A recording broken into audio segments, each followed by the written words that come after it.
Welcome to Vets to PM's Military Transition Academy podcast, the show where we discuss how to succeed in transitioning from the military service to the civilian workforce.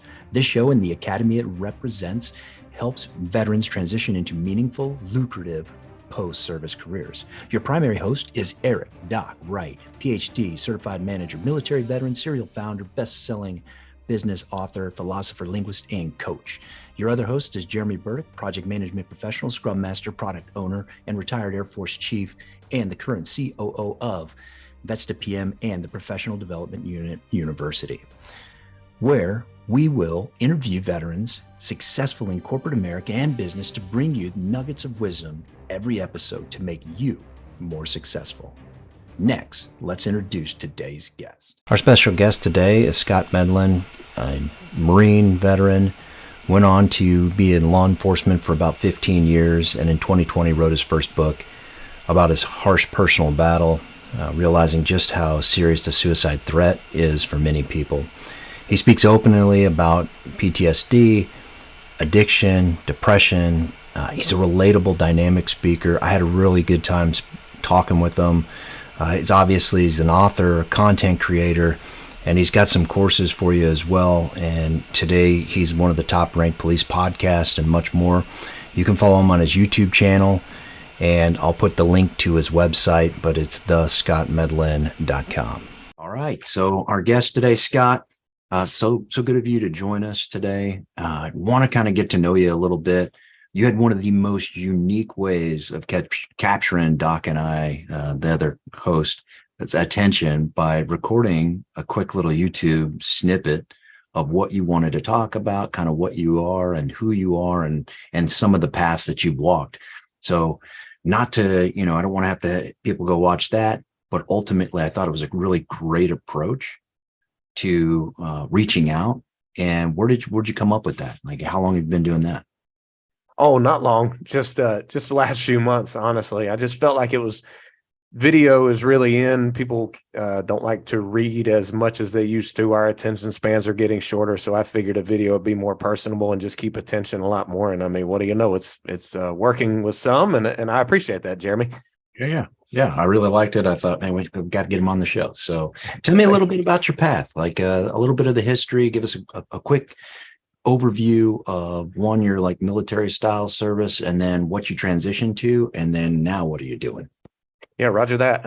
I graduated high school in 2001 and spent my time in Parris Island Marine Corps boot camp June, July, and August 2001. I mean, it's perfect time of year to go down there with all the fleas and mosquitoes, and it's just perfect timing. But made it through boot camp and then went on my boot leave, and then my first day reporting back from boot camp was September 11th, 2001.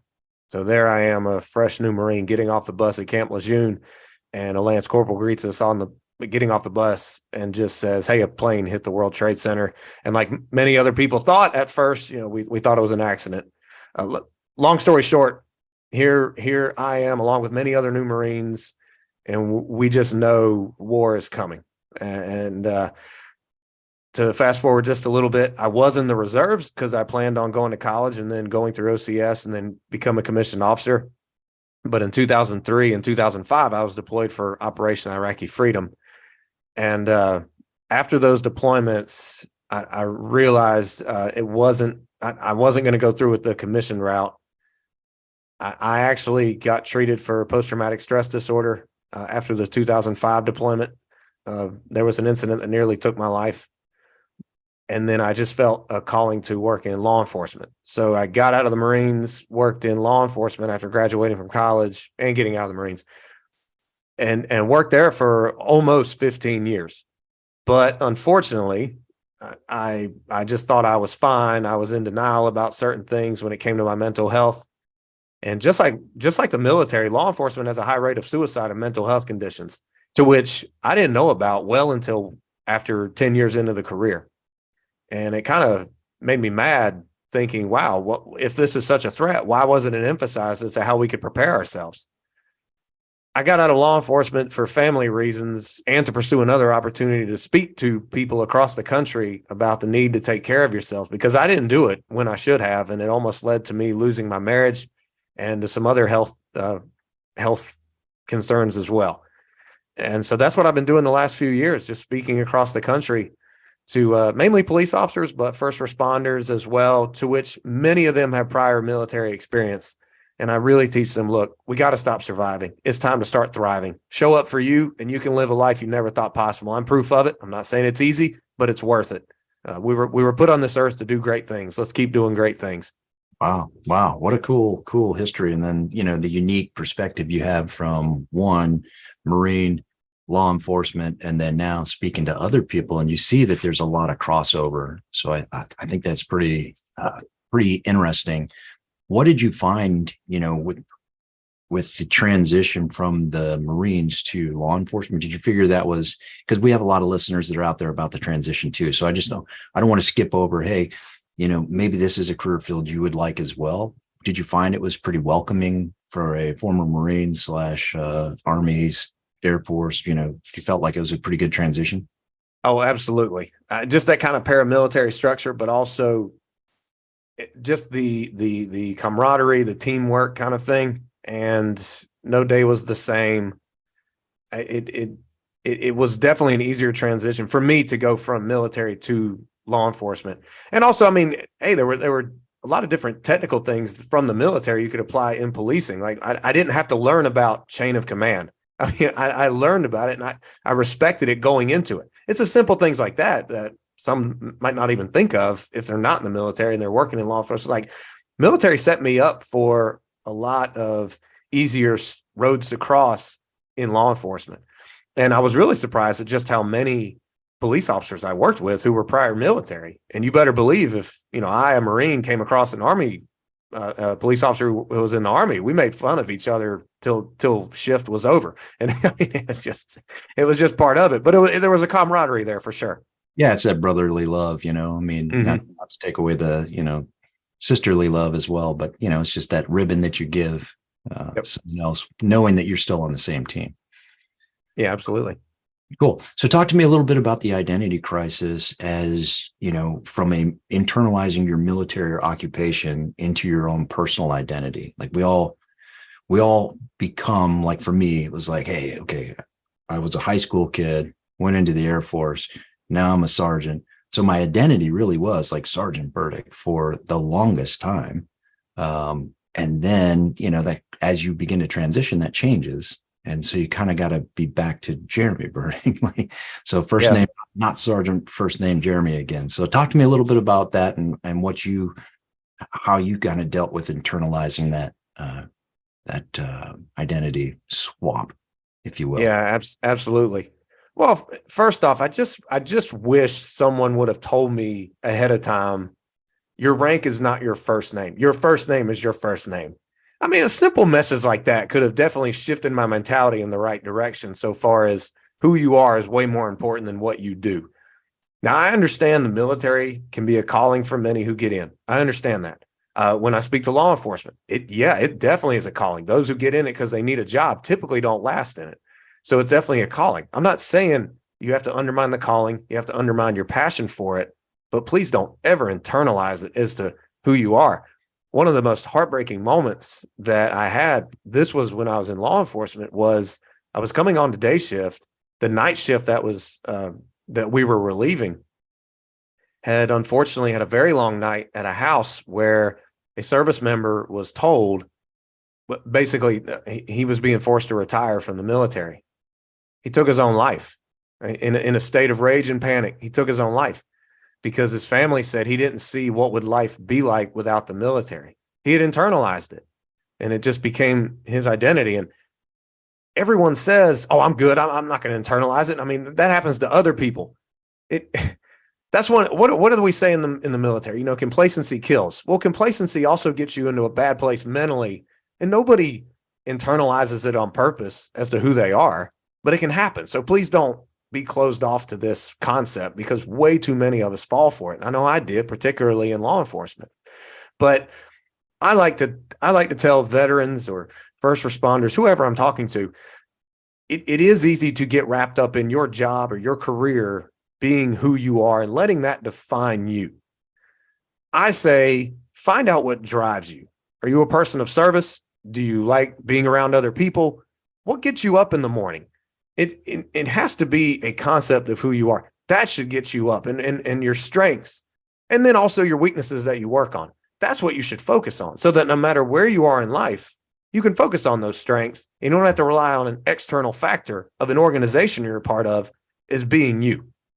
Oh, I like what you said there. Find out what drives you, right? So did you join the service because you enjoy serving others? Did you join, law enforcement because you wanted to protect the law? Like, you kind of figure out what was that motivational factor and do more of that, right?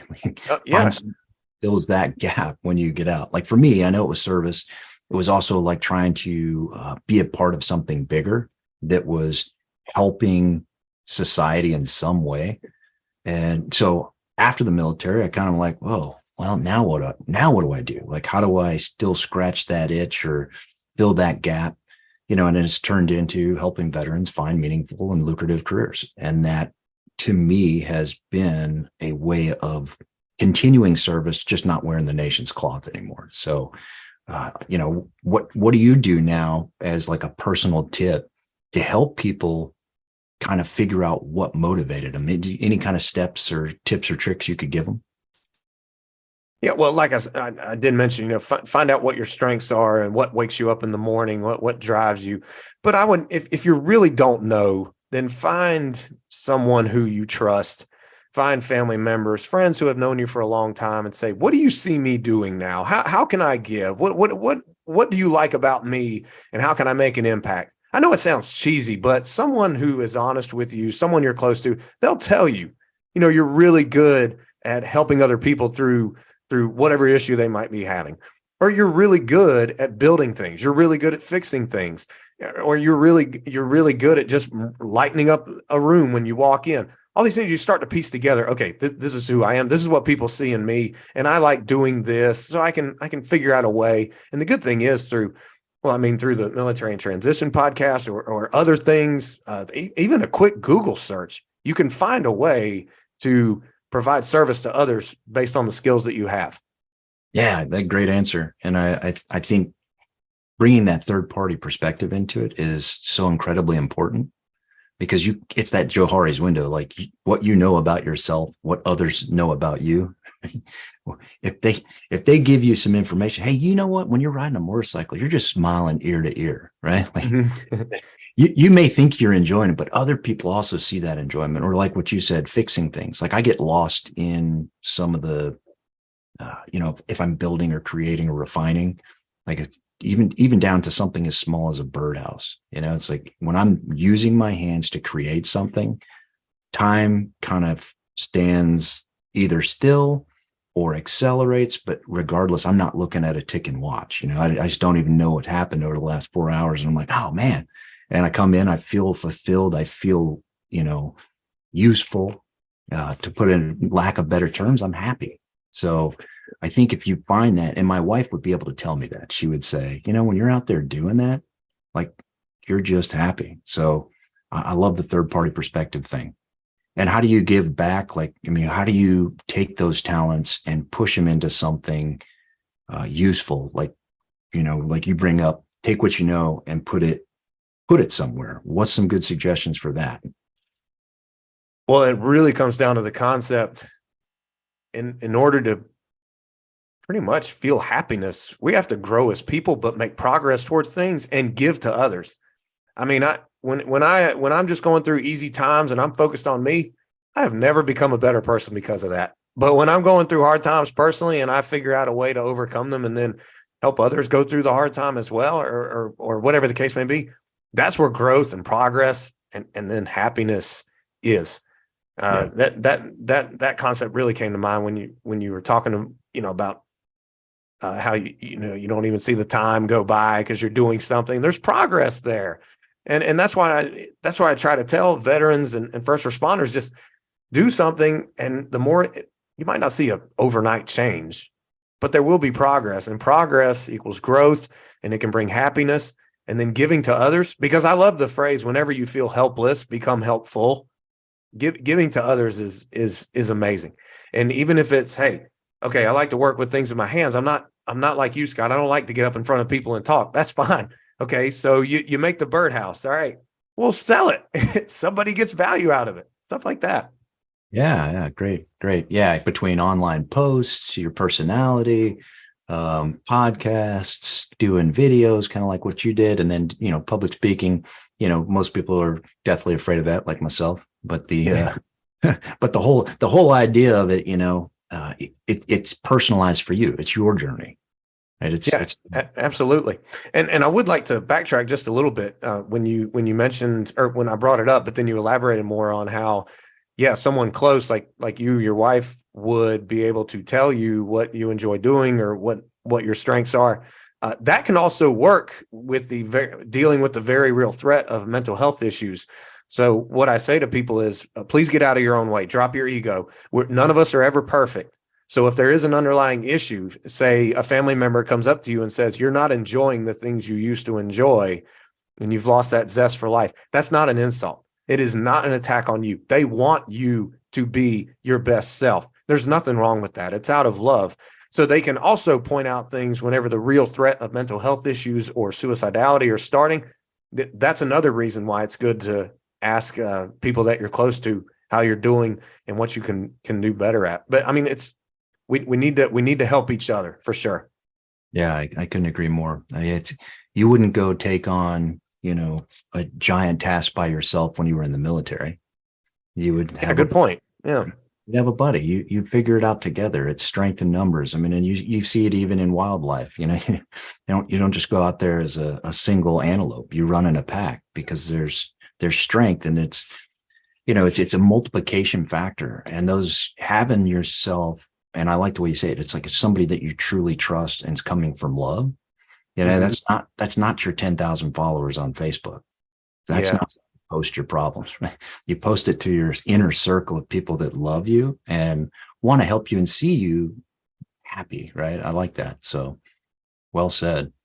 And then we talk about self-care. I think one of the biggest thing veterans do is, and I can't speak for first responders, but I have to believe it's true, is we're so service mindset, like serve others, we stop taking care of ourselves. So like when the oxygen mask falls from the airplane, you should put it on yourself first, and then you can help others. And we just tend to, how many people can I get that mask on before I pass out mentality? Oh, 100%. And my pastor said it well to me the other day, because I asked him when he gets a day off, because he obviously doesn't get weekends off. And he said, well, I typically try to take Wednesday, and I will make time, because you can't give what you don't have. And I was just like, oh, wow, that makes a lot of sense. But you do have to take care of yourself. Bottom line. And I encourage anyone listening, if you don't already have a morning routine, I'm not talking you wake up with your family, have breakfast, have the coffee, get ready for work and go. I'm talking an actual wake up before the chaos starts. Don't check your phone. As tempting as it may be, please don't check that phone. Prime your mind. Do some meditation. Yeah, I said it. Do some guided meditations. The most I ever do is 10 to 15 minutes. That's it.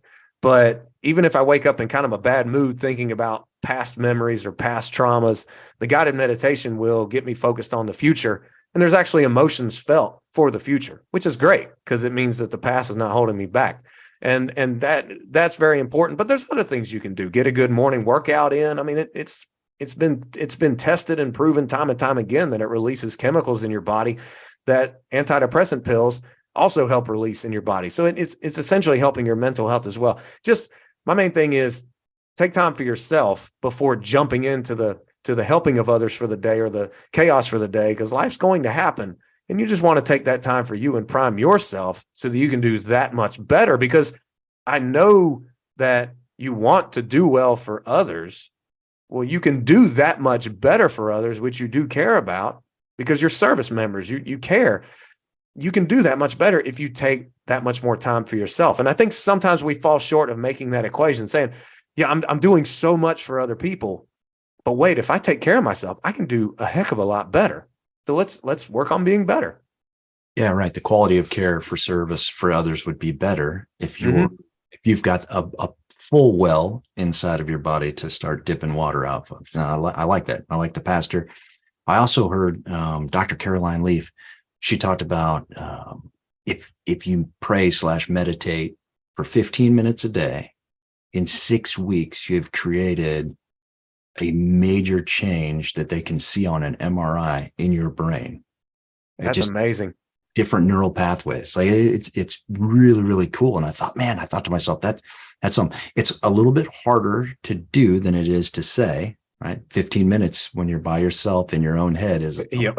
really long time for some Yeah. reason. I don't know why, but Yeah. I love the tactical tip, right? Meditate a little bit, get a workout in, eat a good breakfast. But, so give me some stuff that Scott does. Like you wake up, like you already said you meditate. So I love that. And do you find you have to go to a quiet place to do that? Do you find that you just do it at your dinner table before the house is awake? Give us Yeah. some. I go to a bedroom that it's like a guest room. And then I sit down, and I actually don't drink coffee until I've actually been up for a while. And I've read that that's better for you. Like the caffeine you won't have as much of a crash later on in the day if you actually spend time waking up prior to getting the coffee. But I will meditate. I will write things that I'm grateful for, because when I was treated for depression, the psychologist told me, look, Scott, you've been coming in here for 9 months. Eventually, he said, I can only do so much for you. Eventually, you're going to have to make the decision to change. And, I was actually glad he was very blunt and honest like that. I mean, seriously.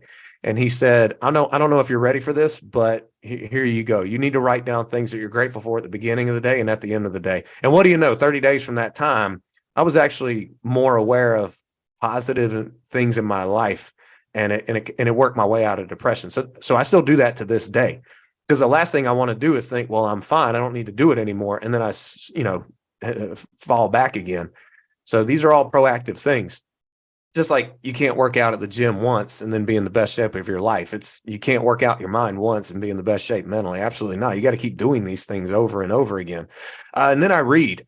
And I know a lot of people are like, man, I ain't got time to read. Well, I've never heard anyone say that they didn't have time to read their Twitter, didn't have time to read their Facebook, didn't have time to read whatever on the internet.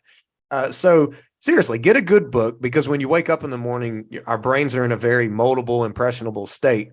And if you just pick a book that, I'm not saying it has to be 500 pages long, even an article that can be inspirational or about something you enjoy doing, it will help to mold your brain.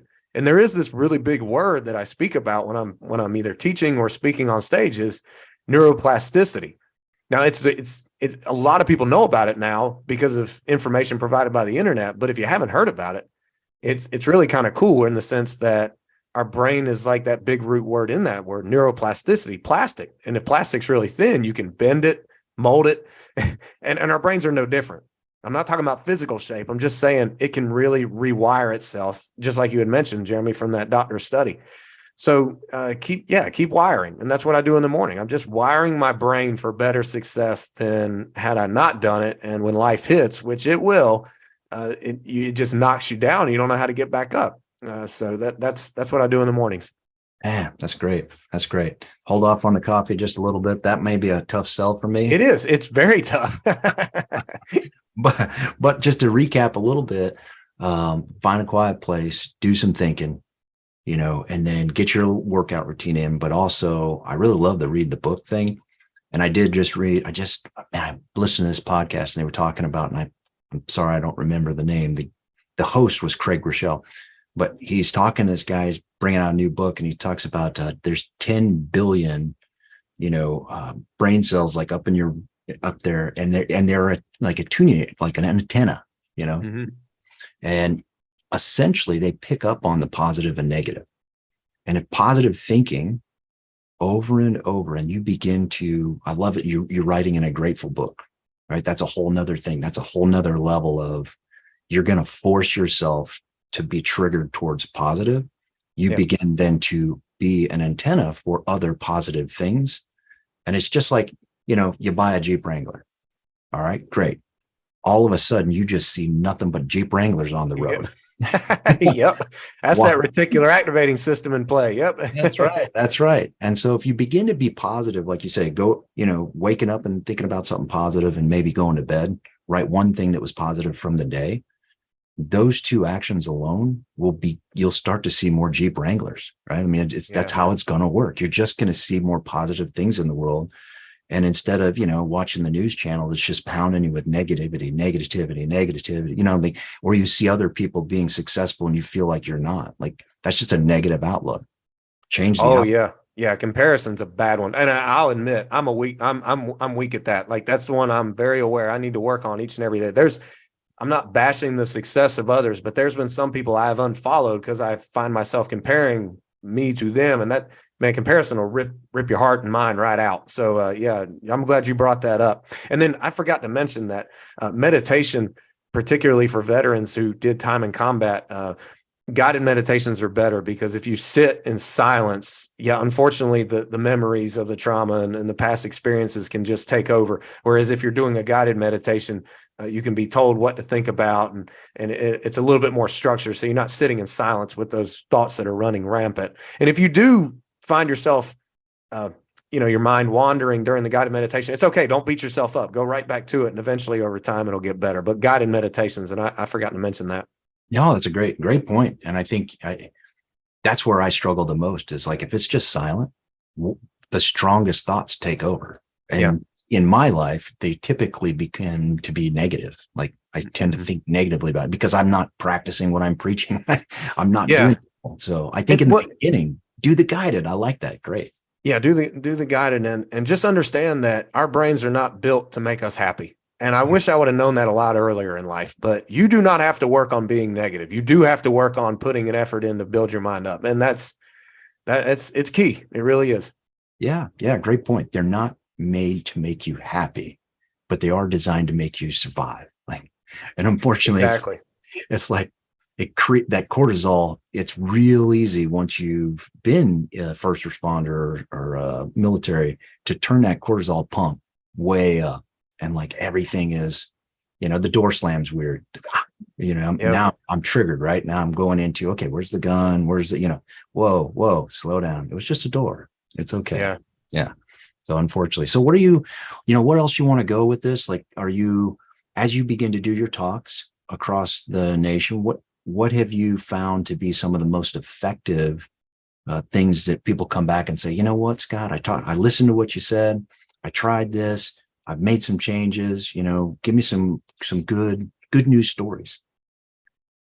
I would say that the first point I make whenever whatever audience I'm speaking to, it's just acknowledge you're a person. Now, I know people think, well, okay, I'm a human. Whoop-de-doo. You're really brilliant, Scott. I'm saying, seriously, admit that you're a person, which means you will have memories that bring up emotions that don't serve you very well. You will have feelings. Like, there's no way around it. And once you accept the fact, I was affected by what I saw, or I was affected by what I did, or that person did hurt my feelings, whatever. I mean, just acknowledge it. Then you can raise your awareness as to how you're really doing and be honest with yourself and stop living in a state of denial. Because when we live in a state of denial, there's such a tremendous lack of action. And action is the only way we get better. And as we touched earlier in the episode, progress is really where it is, and growth and helping others. But that's what I've noticed. And then I teach a lot about not necessarily how these mental health conditions start, because I'm no doctor. But what I have learned is, from spending hours in the psychologist's office myself, is the different symptoms that can be very prevalent in military and first responders as well. And I was actually at a conference not too long ago where I flashed up symptoms of greater suicide risk. And someone who had been involved in a deadly force encounter actually leaned over to her supervisor and said, "Oh my gosh, that's me." Like, this person wasn't even aware that these characteristics and these thought patterns were being very detrimental. So I like to bring up awareness and say, I'm not here to diagnose you, but these are some symptoms you need to self-assess with, not memorize or anything like that. Just, here's an assessment of how you're doing. Because if you were to go to a doctor and say, I'm sad all the time, they're not just going to say, okay, here's some pills, have a good day. They're going to actually ask a lot more questions to get down to the root of it. So I bring up the symptoms of awareness, and I know that's been good. And then just the overall encouragement of, look, nobody's coming to save you when it comes down to it. Yes, there's people that care about you. Yes, there's professional help, But just as a psychologist told me, you have to show up for you. And the way you can do it is just one step at a time. And one of the best phrases I ever heard whenever I went through a very hard time in my life after resigning from the police canine position to save my marriage. And trust me, I let that job become who I was. And I realized I had sank rock bottom and I needed to still had a family to live for. I read a great quote and it said, if you promise yourself to grow 1% each and every day, a year from that time you made that promise, you'll be 365% better. You don't have to change drastically overnight. That quote changed my life, and I say it every time I speak, and people, their eyes just light up. And I just tell them, look, do great because you can and you must. And people say, oh, yeah, we can. And we just don't have to settle. We don't. I used to think this is it. We just work. We just go to college, earn a living, and then retire and then live our life. No, forget that. Forget that. You were put on this earth to do great things. And whether you're in the military or not, you can do great things. Oh, well said. My eyes also lit up. So I know for anybody just listening, yeah, just get 1% better every day. I like it. Yeah. And if you fall short one day, like, don't beat yourself up. Just get up the next day and get that 1% back. I like that. Absolutely. Yeah. Shame won't get you anywhere. Trust me. I tried it when I was battling an addiction. It's just not going to work. So I can go ahead and you can go ahead and kick that one to the curb. Yeah, we're done with that. All right. So I see in the background the 10-second or the 10 code mindset. A brief overview. Yeah, the 10 Code Mindset is my YouTube channel. It's my podcast, but it's also a course I teach on basically how to stay alive and thriving. Now, the YouTube channel, because of some audience requests and viewership, yeah, I mean, I do touch on the basics of military, law enforcement, what that job is like. But I have videos on how you can relieve stress and how you can help yourself stay in shape and how you can look at fitness a lot differently. And then in the course, I go through the aspects of acknowledging you're human. Like I break down how stress actually affects our body and how there is that mind-body connection, and our minds need our bodies and our bodies need our mind, and how you can't claim to be invincible. You just can't be, because you do have, as you mentioned earlier, Jeremy, that cortisol, and unhealthy levels of cortisol can, heck, lead to insulin resistance, which can lead to diabetes. There's no way around it. So I point that out in the course. And then by the end of the course, though, people feel more knowledgeable and empowered as to how they can either come out of a challenge or take what they've got and keep going forward in life, which is what we have to help each other do.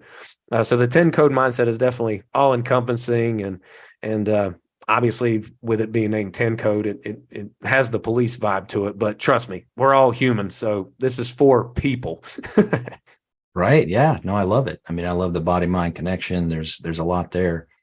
And there's a lot of chemical stuff going on inside. Yeah. That causes outside, like you said, symptoms. And, and I love the fact that you talk about awareness. Like some of it, most of it is self-awareness. Like it's not designed to be self-diagnosing, but self-aware to where like, hey, dude, this is what's going on. This is who I am. It's affecting me, so I like that, man. Really good. You did talk about books. What's your most recommended book?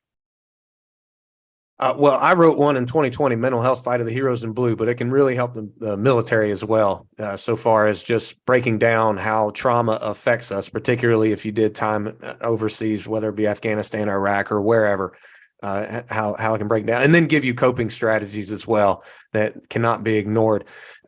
I must say, I'm reading for the probably 6th or 7th time now, Secrets of the Millionaire Mind by T. Harv Eker, one of the best books. Because I'm sure some at this point are like, wait a minute, I don't have any dreams of being a millionaire. Well, okay. I understand that, but it's not necessarily a financial strategy book. It's having a millionaire mind, as in going after life and not having the poor person mentality, in the sense of, I'm not knocking poor people. And in the book, he says the same thing, but just getting beyond the limited thoughts most people have and expanding into that millionaire mindset where no matter what you're doing, you're attacking, rather than like looking for or focusing on problems, you're focused on solutions. That's a millionaire mindset. And then he gives other attributes as well. It's a tremendous book. I highly recommend it to anyone. Like I said, I don't even like to, I read, But it's like going to the gym. I don't want to go to the gym all the time I go to the gym, but I read because I know it does good for me. And I'm willing to go through that pain of opening that book and putting that time in for the long-term pleasure that it causes. and reading Secrets of the Millionaire Mind can definitely be revealing to a lot of us as to how we are thinking and really propel us forward. So that's one I would recommend. Another one is The Power of One More by Ed Milet. He's really good. And another thing is you'll find when you read these books, transitioning from the military or whatever you're doing into another career field is a lot better because you know yourself a lot more and you know the power you have within your mind to focus on creating a future and of fulfillment that you desire rather than just reacting always to external circumstances. Wow. Great. One, 3 good books. What was yours again? Mental Health Fight of the Heroes in Blue. There you go. Wanted to make sure that we got that on there a couple times. Mental Health Fight of the Heroes in Blue. Vasca. Very cool. That's right. I want one that I like, and I feel like I haven't read the Secrets of a Millionaire, but it's Think and Grow Rich by Napoleon Hill. Yes, that's a good one. I did find that one a little bit harder to read. It was written in the 30s, but it was just he just wrote differently. I found that people write differently from way back then. So I had to read it thoroughly a few times, but Think and Grow Rich is absolutely amazing. And what I really liked about that book was he really does stress the mastermind. Like you need people around you that will lift you up, not just a bunch of people who will bring you down. And sometimes we can become complacent to that as to who is around us. Yeah, so many concepts in that book I've seen in other books down the road. Like they'll take absolutely mastermind, they'll take, positive thought, they'll take, all this other stuff it just was all there in the 30s. Like it's not new. It's exactly. So yeah, exactly. And one of my favorite quotes by Napoleon Hill is, "We don't see things as they are, we see them as we are." When I read that, I was like, oh my gosh, wow, he is just mind blown. He's so right. Yeah, so far ahead of his time, I think, and just the thought process of it all. But I think very true. Roosevelt would wake up and read at least 4 books before he had breakfast. I think it was something crazy like that. So there's something to it. Like I like the comparison of going to the gym. You don't necessarily want to get up and do your sit-ups, push-ups, and a run, but you do it because you know that there's a benefit to it. There's an equal benefit to reading words on paper. For some reason, it does something to your brain, like you said, neuroplasticity, and a whole lot more. I mean, it expands the vocabulary, and the thought process. Just there's so much knowledge in the world, and it's just another way to consume it. Yeah, consume it and then apply it, and you're doing that much better for yourself and, importantly, others. Yeah. Well, right on. So as we begin to wrap this up, any tactical tips, parting shots for the transitioning military member that you want to give a shot at? What worked for you? What didn't work? Kind of a free time for you to throw out some knowledge. Oh, I appreciate it, Jeremy. Yeah, when I got home from Iraq in 2005, for about a year, I was reliving certain incidents that happened in the Anbar province. And I didn't know that when I was thinking about them, essentially my body was still going through the fight or flight mode, and I was firing off stress chemicals, and I was essentially reliving it. And I know people have heard before, physically they came home, mentally they didn't. Yeah, I was one of those, and nobody gets that way on purpose. And I've already brought up shame. Don't shame yourself. But what I did was I'd had enough of feeling miserable, but also I was getting bad to the point where my dad even says, Scott, I'm losing you, and I don't want to lose you, or my brother, because we were over there at the same time, and my brother was going through the same thing.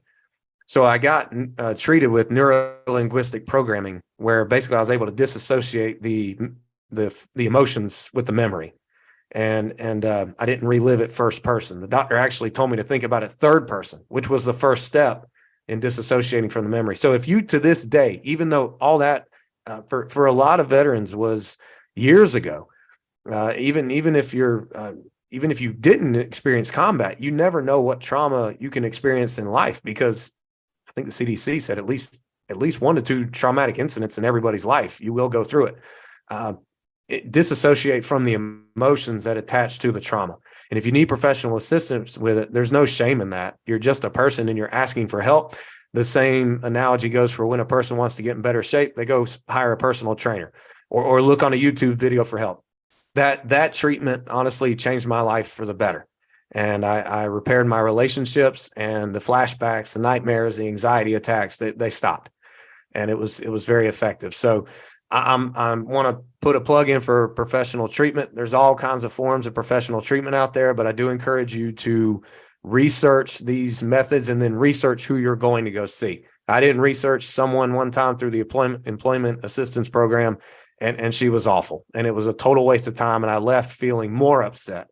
And so that's my plug for professional assistance, but also just keep working on you each and every day, and take that time before the chaos starts in the day to get a morning routine. And if you're thinking, well, I hate waking up early, I did enough of that in the military, then go to bed earlier, so it's not as bad to waking up early in the morning. But then again, for most or a lot, it's, well, I already am used to waking up before the sun. It's no big adjustment, or it's nothing new to me. So that's what I want to wrap up with, and just don't give up, please. And if you really are in a bad place and you don't know how you're going to transition and see life outside of the military, take a deep breath and move your body. And because if you start moving and you change your physiology, it can actually help raise your state of being to think better. So don't give up. We've got you, and we're here to help each other get through it, no matter what challenges, and help each other whenever we're going through success as well. It's all good. Wow, man, amazing. I like it. Don't give up and get moving. Right? Yeah. It sounds really simple, but even for pilots, landing in crosswinds, bad weather, like a lot of times it's, hey, just wiggle your toes, right? You're still here. Yep. It'll ground you. Yeah. Very true. Like it can just kind of get you out of your own head for just a minute and then back at it. Right. So keep flying the airplane. Well, Scott, it's been really great having you.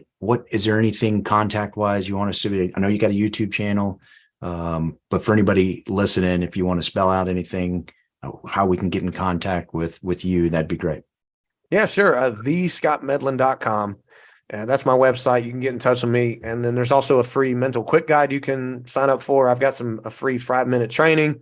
Then I've got an actual course someone can take if they really are either wanting to take their life to the next level or in a hard place mentally, which I've been in more times than I like to admit, help you work your way out of it.